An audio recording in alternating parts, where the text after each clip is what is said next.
করে আসি, মশার জ্বালায় শুট করা যাচ্ছে না। এরকম কয়েল নিয়ে আসি। কয়েল থিওরি দেন, প্রত্যেকটা লোকের হাতে একটা করে কয়েল। এটা হচ্ছে কয়েল থিওরি ভাইয়া। এই যে কয়েল, এই যে কয়েল, এই যে কয়েল থিওরি।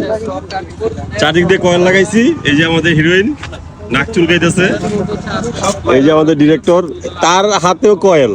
তার মানে বুঝেন কি পরিমাণে মশা এখানে। এই যে ডিউটির মুখের ভিতরে মশা চলে গেছে, কানের ভিতরে মশা চলে গেছে। আমার ব্যাটারি চার্জ নাই। এই যে রাজু ভাই, এই মশা সম্পর্কে ভাই কিছু বলেন।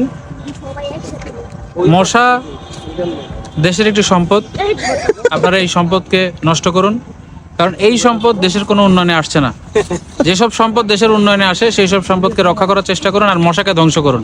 মশাকে না বলুন, মাদককে হ্যাঁ বলুন। আর দূর কি বলে ফেলছি দর্শক, আপনারা এটা বুঝে নিবেন। আসলে সবসময় মাথা ঠিক থাকে না, মাঝে মাঝে উল্টা পাল্টা বলে ফেলতে পারি। এটা কিছু না, এটা দর্শকের মাইনে নিব, সমস্যা নাই। এই মশার জন্য চলে যাচ্ছ।